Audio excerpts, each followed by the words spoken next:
दिन हेउ कि राति देवी नदी सज्जार उठुछि टन टन बाली लक्ष लक्ष टंका राजस्व लुट करुछंती बाली माफिया। पुरी जिला काकटपुर थाना थारु किछि दूर थिबा बालीकूल नदी पठारे बाली माफियाଙ୍କ राज। निर्धारित लीज एरिया को बाद दे बाली उठाउछंती माफिया। बाली लुट फल नदी जलर गतिपथ बदलिबा सह नदी कूल खाउछि। नदी गर्भरे सृष्टि हेउछि बड़ बड़ गर्त, जहाकु नै आतंकित अवस्थारे काळ काटुछंती नदी कूलरे रहुथिबा भंडीसाही बालीकूल डाहाणीखिया तालदा नदी गर्भरे लीन हेबाकु बसिछि। देखिबा आमर एही स्वतंत्र रिपोर्ट। देवी नदी कूलरे बाली माफिया को राज। राति हेले बेधड़क चली चोरा चालन। किटमिट अंधार भितर चली कोटी कोटी टंकार खेल। राति सहित सोई जाइछि प्रशासन। आ लुट हेउछि हजार हजार ट्राक्टर बाली। आम कैमेरा रे कैद होइथिबा ए चित्र देवी नदी कूल काकटपुर और जगतसिंहपुर जिला संलग्न अंचलर दृश्य। बाली चोरा चालनर लाइव फुटेज। नदी पठारे लागिछि एकाधिक ट्रक और ट्राक्टर। ए चित्र ही बयान करुछि केते बेखातिर और बेफिपर बाली माफिया। जुआड़े चाहिए केवल बड़ बड़ गर्त, सते जेमिति पोखरी खोला जाइछि। एहार प्रकृत कारण सरकारी जागारु बेआईन भावरे चली बाली चोरा चालन। निजको करित कर्मा सह गुंडाराज देखाई दिन हेउ कि राति जेसीबी ट्राक्टर लगाई लुट करुछंती बाली। एहार प्रतिवाद रे बाली माफिया माने धमक देउथिबा अभियोग करिछंती स्थानीय बासिंदा। राति हेउ कि दिन माफिया रात सह बाली चोरा चालन। फल खाली हेबाकु बसिलाणी भंडीसाही बालीकूल मुतुणिया डाहाणीखिया तालदा पर्यंत देवी नदी संलग्न बालीपंत नदी गर्भरे लीन हेबाकु बसिलाणी। समस्या संपर्क में ग्रामवासी जानिबा परे बालीकूल बाली उठाण स्थान निकट में पहुंची गाँ लोकों सह आलोचना करने सह माफियाଙ୍କ राज बंद करने प्रशासन सह आलोचना करिवे बोली काकटपुर विधायक तुषारकांति बेहेरा कहिसंती। केबे बाली माफियाଙ୍କ राज बंद हेबो, प्रशासन केबे माफियाଙ୍କ प्रति कड़ा कार्यानुष्ठान नेब, ताहा ही अपेक्षा।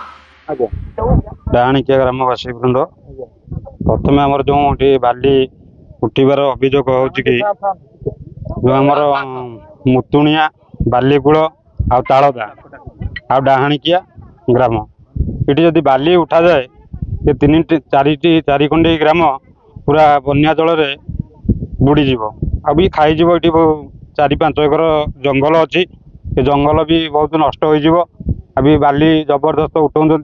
आमर छोट पिला स्कूल को जाना स्कूल गाड़ी भी बंद हो गला। दाबी प्रथम आमर बाली बंद करा जाऊ बाली की नहले आम तीव्र आंदोलन को आगू ओल्लैबू।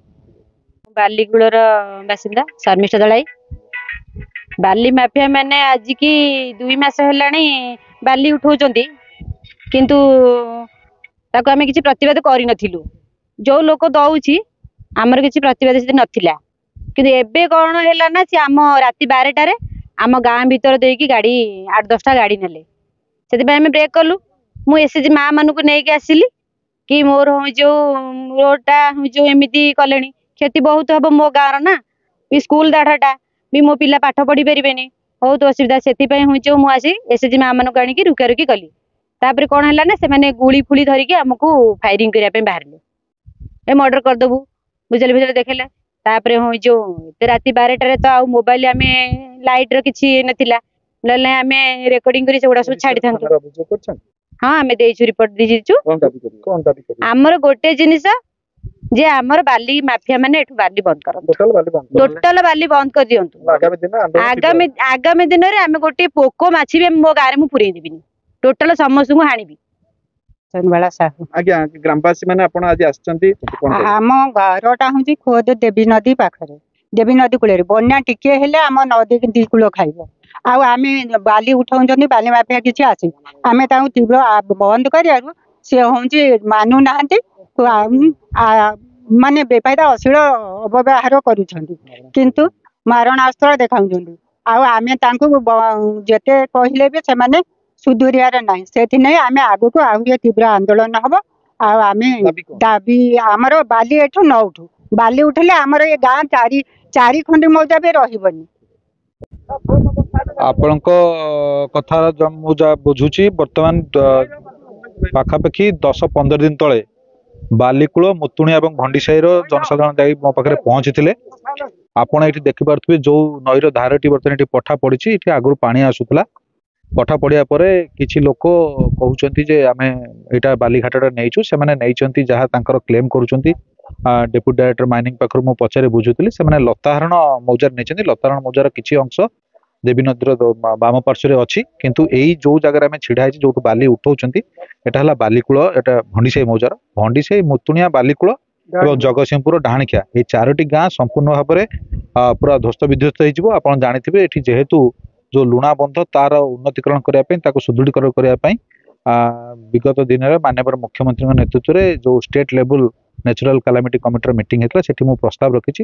ଗତକାଲି ମାନ୍ୟବର ବାଚସ୍ପତି ମହୋଦୟଙ୍କୁ ମଧ୍ୟ ମୁଁ ସବମିଶନ ଦେଇଛି ଯେ ଏଠି ଯୋଉମାନେ ବାଲି ଉଠାଉଛନ୍ତି ତାଙ୍କ ସହିତ ଗାଁ ଲୋକମାନଙ୍କ ସହିତ ଗାଁ ଲୋକମାନେ ବିରୋଧ କରୁଛନ୍ତି, ବଚସା ହେଇଛି ଏବଂ ସେମାନେ ଗାଁ ଲୋକମାନଙ୍କୁ ଧମକ ଚମକ ଦେଇଛନ୍ତି। କିଛି ଲୋକଙ୍କୁ ମଧ୍ୟ ବୋମା ପକେଇ ଉଡେଇ ଦେବା ପାଇଁ ସେମାନେ ଧମକ ଦେଇଛନ୍ତି।